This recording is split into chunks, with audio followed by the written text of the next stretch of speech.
antara yang terucap dan data serta jejak digitalnya tuh berbeda. Semakin gue tonton, semakin gue kok punya perasaan gak enak nih sama kalian berdua ini. Kok kayak aku kok kayak dijebak ya? Gak apa-apa lah, saya tidak bicara tentang terminologi alay atau saya alay. Saya membahas data waktu.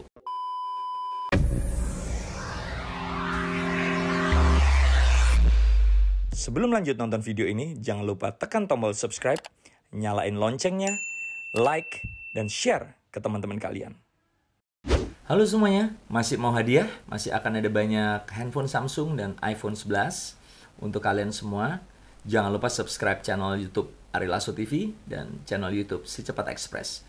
Serta tinggalkan komentar yang positif, membangun tentang konten-konten di Ari Lasso TV. Sertakan akun Instagram kalian.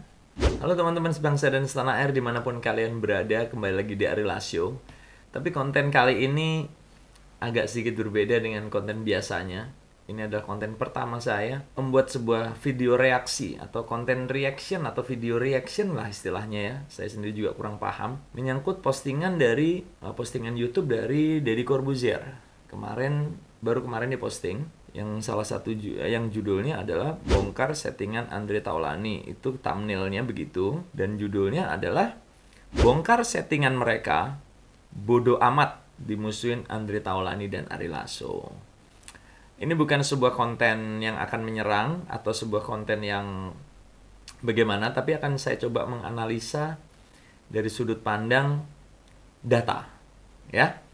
Semuanya saya tidak menganggap ini sebuah kezoliman dari Deddy, tidak menganggap ini sebuah penyerangan dari Deddy, tapi coba kita bongkar dari sudut pandang data yang saya punya dibandingkan dengan data-data digital yang ada.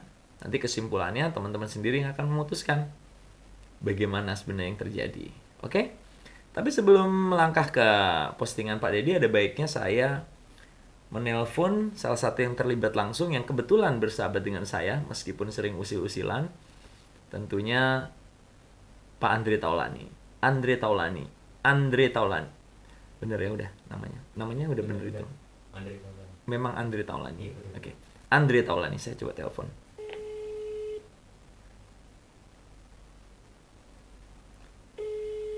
Karena ada Pak Andre di situ dan saya merasa ada. Halo, assalamualaikum.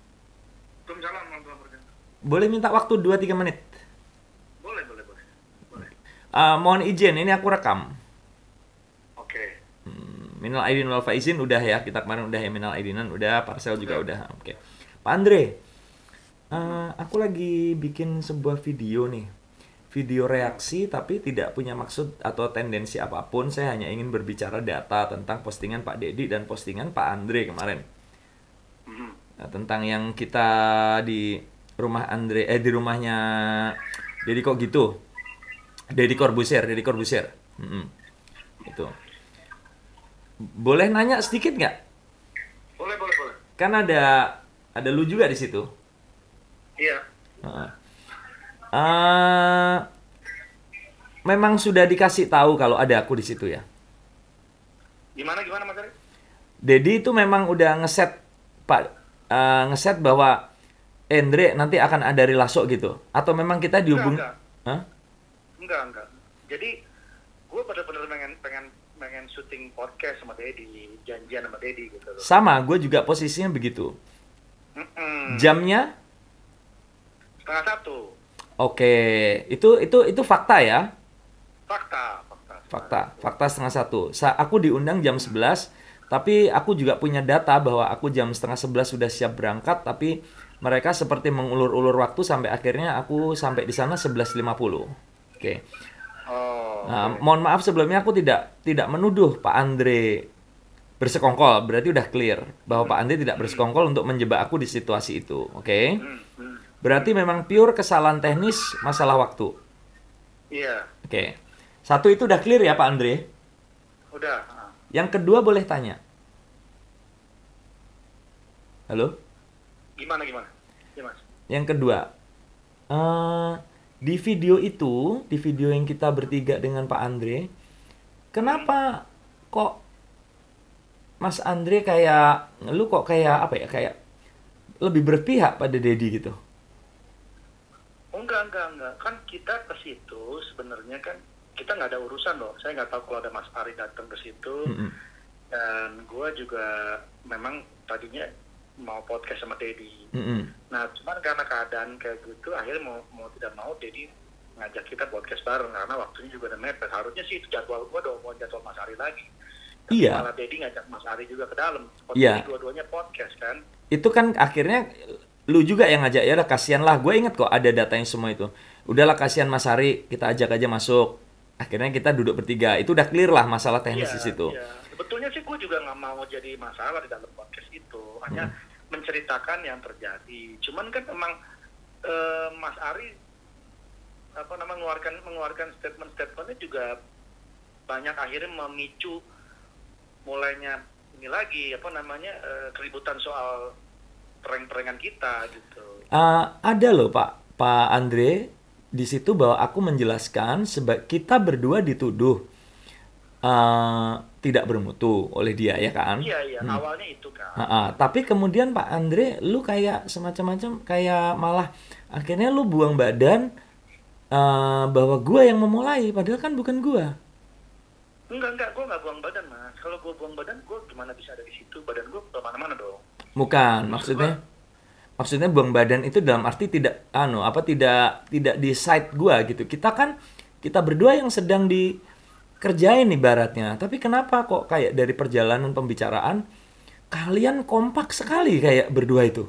Itu kan perasaan Mas Ari. Tapi bukan perasaan, aku setelah nonton.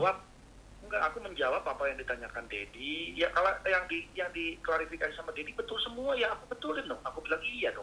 Nah, kenapa memang begitu? Kenapa kalau yang aku tanyain ke kamu kayak semacam beda dari apa yang sudah kita bicarakan? Yang mana? Ada contohnya misalkan kayak misalkan satu contoh gini. Tentang masalah kemanusiaan, manusiawi. Itu kan.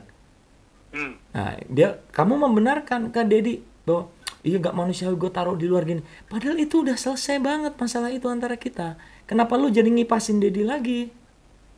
Enggak mengipasi. Cuman maksudnya kita melihat kacamata orang melihat dari luar, ya memang itu tidak manusiawi dong. Karena kan saya ditaruh di luar, sementara yang lain-lain kok boleh di dalam.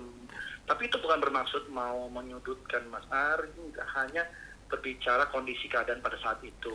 Dan setelah clear ya udah clear, itu kan hanya menceritakan yang sudah terjadi. Iya, tapi kenapa sih kok nggak bisa bilang seperti gini? Kita kan kemudian udah ketemuan kok, masalah kerupuk juga. Kenapa kayak tidak bisa bilang, enggak Andre itu enggak Dad, itu nggak ada masalah kok, memang masalah social distancing gitu. Kenapa sih nggak begitu gitu maksudnya? Dedi kan mungkin tidak tahu mendalam tentang kita. Ada loh, gue nonton udah 3-4 kali gue tonton ini. Semakin gue tonton, Dre, semakin gue kok punya perasaan gak enak nih sama kalian berdua ini. Gak enak dalam arti begini, kok kayak dijebak ya gitu. Kekompakan kalian dalam menyudutkan aku gitu. Enggak Mas Ari, enggak. Jangan berpikiran begitu. Itu Mas Ari namanya berberuk sangka, nggak boleh Mas. Karena kan makanya aku nanya ke kamu ini. Enggak. Kita benar-benar pure pada saat itu menjawab apa yang ditanyakan oleh Dedi dan menceritakan kronologinya gimana. Udah selesai itu doang kok. Enggak yang gimana. Kalau pada akhirnya memang kita berdamai dan tidak ada mau memperpanjang, ya gue sebenarnya juga udah berdamai. Cuman kan kemarin malah Mas Ari yang jadi terkesan marah sama kita, terus kayak nggak terima apa. Bukan. Aku sama sekali nggak marah. Aku sebenarnya nggak marah. Aku rela kok berdebat apapun. Tapi ingat nggak endingnya kemarin gimana? Nah, gimana? Iya kan pokoknya bubar. Mas Ari mau keluar ya kita, kalau Mas Ari udahan ya kita juga udahan dong. Kita menghormati Mas Ari dong. Yang keluar bareng siapa? Kita bertiga kan. Jangan bilang kita bertiga. Mas Ari belakangan tapi kan. Kenapa kok bisa kalian tepat waktu banget angkat kaki, sama-sama angkat kaki, meninggalin aku dalam keadaan sedang bertanya, menjelaskan tentang penjelasan? Karena Mas Ari kurang cepat berdirinya. Kita kan cepat langsung berdiri. Mas Ari kenapa nggak berdiri? Harusnya kalau mau bubar bareng, berdiri bareng-bareng dong. Masa kami berdua doang yang berdiri, Mas Ari duduk berdiri. Ada kalimat tuh kan Dedi marah, tuh kan Dedi marah, udah deh. Nah, itu apa kalimat penutup yang baik? Enggak, aku lihat memang Dedi duluan yang berdiri kan. Dedi juga kelihatannya kayaknya menutup acara dia, mungkin dia juga kesel, ya aku kan nggak tahu gitu. Aku bingung. Itulah Mas Ari. Aku bingung sendiri jadinya. Jangan dibawa jadi inilah Mas Ari. Bukan. Aku makanya ini bener-bener bukan sebuah konten serangan atau ini bukan sebuah konten. Bukan. Nah, tapi kayak kita ngobrol antar temen kayak misalkan gini deh. Lu sama abang lu atau lu sama istri lu atau lu sama adik lu atau sama anak lu kayak kemarin lu kenapa sih di sana begitu? Oh nggak gitu ya, cuman sebatas itu aja aku pengen kayak ngobrol. Iya. Jadi Pak Andre yakin bahwa 100% bahwa Pak Andre tidak mengarahkan ini menjadi semacam Tidak. Kalau Pak Andre ada nggak perasaan bahwa Dedi sengaja mengarahkan ini kepada aku karena serangannya ke aku terus? Enggak. Aku nggak melihat, karena aku selalu positif. Ya. Nggak melihat sama sekali di dalam video itu? Nggak merasa? Enggak. Aku orangnya santai, slowly but sure gitu. Slowly but sure. Sure, ya. Slowly but sure, ya. Halus tapi? Pasti. Bukan halus tapi bulus ya? Bukan. Halus tapi pasti. Karena aku melihat kekompakan yang luar biasa ini di antara kalian berdua nih kemarin. Enggak. Ini mungkin karena Mas Ari sudah terlalu merasa tertekan, akhirnya membuat sebuah statement atau pikiran-pikiran yang negatif. Itu nggak begitu Mas Ari. Loh, waktu pulang dari sana aku juga nggak apa-apa. Aku pikir ya itu hanya sebuah kesalahpahaman. Tapi ketika nonton hasilnya dan judulnya, tahu nggak judulnya yang Dedi muat apa? Apa tuh? Nah ini dia belum lihat. Bodoh amat kan gitu, bodoh amat. Bodoh amat. Ya itu maksudnya bukan buat Mas Ari, tapi buat kita berdua. Nah sekarang kalau kamu dalam posisi kita berdua dibegitukan, aku ini ngajak ngobrol kamu. Kenapa kok kamu kayak di pihak sana ya? Enggak, aku mah santai aja. Kan itu judul ya, tapi kan menurut aku Dedi nggak begitulah orang. Oke, iya aku tahu pasti kok. Ya, aku tahu pasti mereka nggak. Kan kalau judul itu kan thumbnail kan biar menarik orang nonton. Betul. Gitu. Iya. Jadi aku aku makin bingung sih. Ya, aku makin bingung. Bingung. Karena bahkan jawaban-jawaban ini pun kamu kayaknya siap banget dengan jawaban-jawaban ini gitu. Enggak. Aku berusaha real time, Mas Ari. Iya. Real life ya. Jadi, iya maksudnya gitu, bukan real time, real life. Gitu Mas Ari. Ya udah kalau gitu Pak Andre. Jangan punya perasaan yang Enggak dong. Kalau lebaran nih mau keluar baca. Siap. Ya udah Pak Andre kalau gitulah ya. Aku makin bingung terus terang. Kalau aku terus terang akan udah telepon Dedi 3 kali tapi nggak diangkat ya, dia pasti sibuk banget. Ya udahlah, aku bikin sesuatu aja, menganalisa berdasar penjelasan Pak Andre ini juga berdasarkan nanti apa datanya, kita cross check bareng gitu. Oke Mas, anytime. Ya terima kasih Mas Andre. Sama-sama. Selamat Idul Fitri. Ya, bye. Makin bingung ya. Benar gak sih? Malah makin mencurigakan ya. Betul. Nggak sakit hati sih, ya. Sama sekali nggak sakit hati. Sama juga prank-prankanan kemarin dengan Pak Andre itu nggak ada yang sakit hati, nggak ada yang dimasukkan ke hati sama sekali. Tapi ada yang unik gitu. Unik dalam artian antara yang terucap dan data serta jejak digitalnya tuh berbeda. Bener nggak sih, Gen? Betul. Ya. Mereka terlihat kompak, terus jawabannya pun sekarang solid gitu ya. Solid dalam arti pasti, yakin, begini gitu. Padahal ya gitu ya pokoknya ya. Tapi rasanya tidak seru dan tidak sah serta kurang sopan apabila kita tidak menelpon yang bersangkutan. Seperti saya menelpon Andre Taulani, Deddy Corbuzier. Sangat luar biasa dari Ali. Tekan 1, 2. Nomor yang ada di sudah sibuk. Cobalah beberapa saat lagi. Facebook. The number you are calling is busy. Please try again. Oke. Ada di sudah sibuk. Cobalah beberapa saat lagi. Aduh, tidak diangkat. Mungkin dianya sedang sibuk atau memang mungkin handphonenya off. Nggak apa-apa. Oh iya, satu lagi yang hampir lupa. Beliau juga memposting chatku dengan beliau di postingan kemarin. Yang like banyak ya, 250.000 likes. Om Deddy memposting chattinganku sama dia.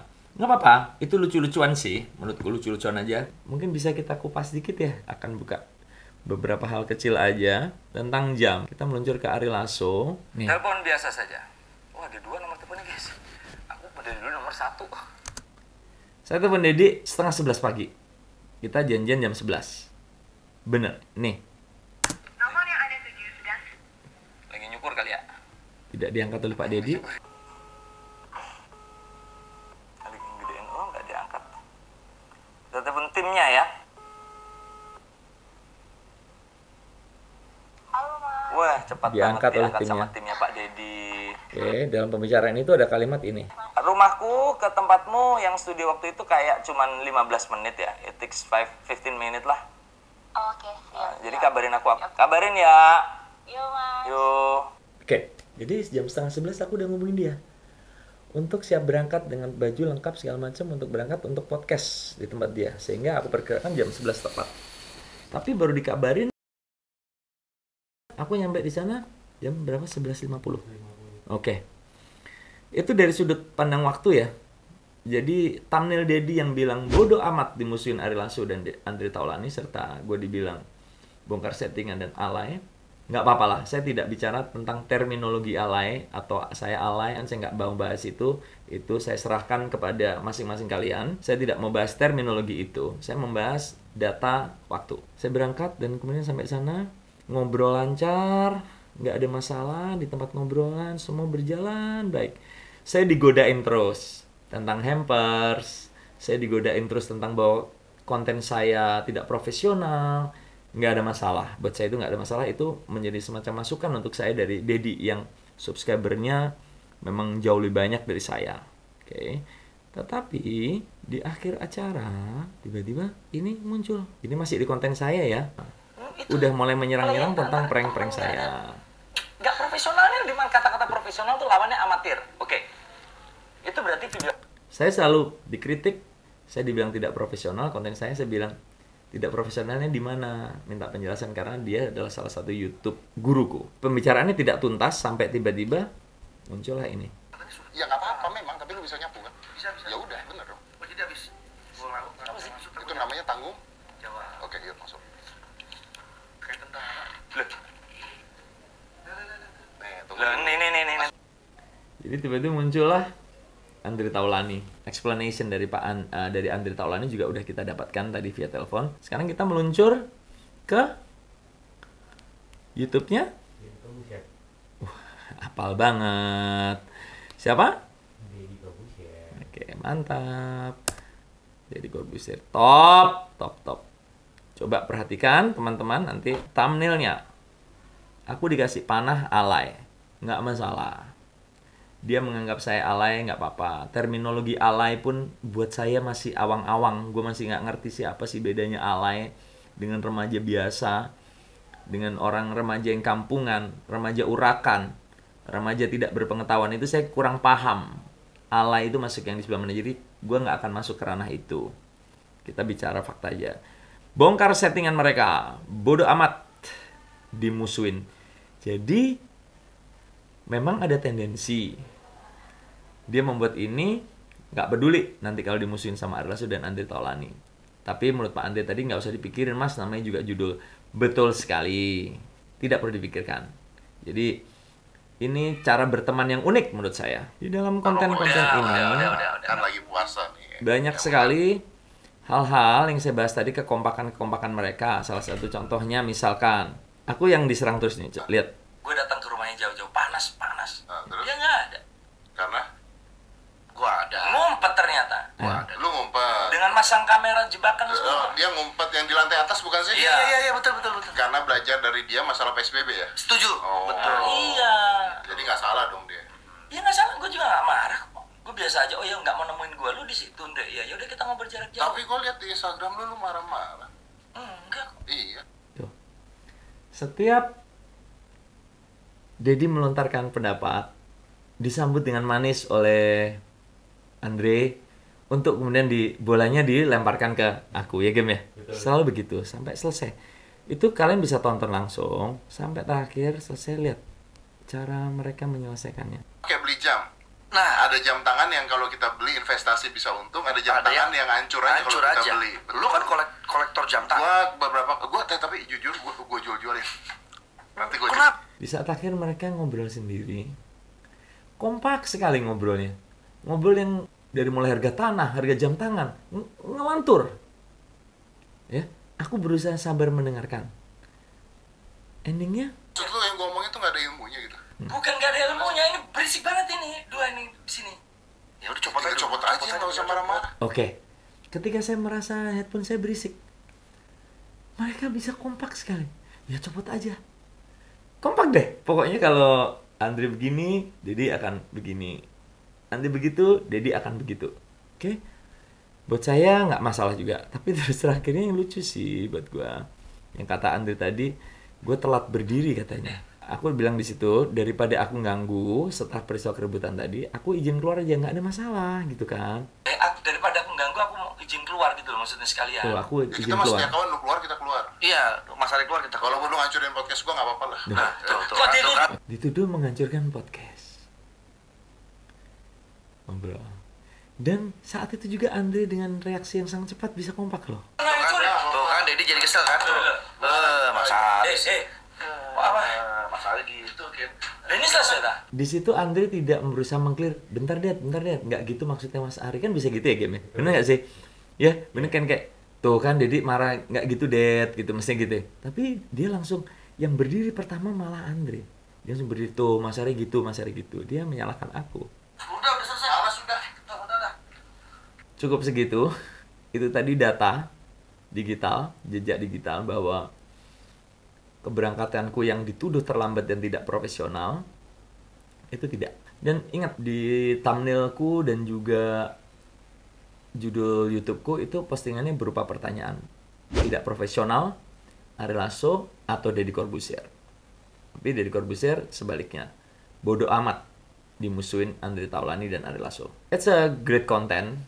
It's a good content. It's a very nice idea. It's a very genius idea. Gue juga tidak marah, tidak apa. Cuman ya sekali lagi hal ini tadi aku buat karena ingin memberikan pengetahuan tentang data dan jejak digital kepada para penonton RLC TV, Taulani TV, dan channelnya Deddy Corbuzier. Ya, di balik segala keruwetan teknikal, kelucuan konten tadi, kesalahpahaman tadi, ada fakta dan ada jejak digital. Sampai ketemu di RLC berikutnya. Tetap kreatif, tetap positif, tetap jaga kesehatannya.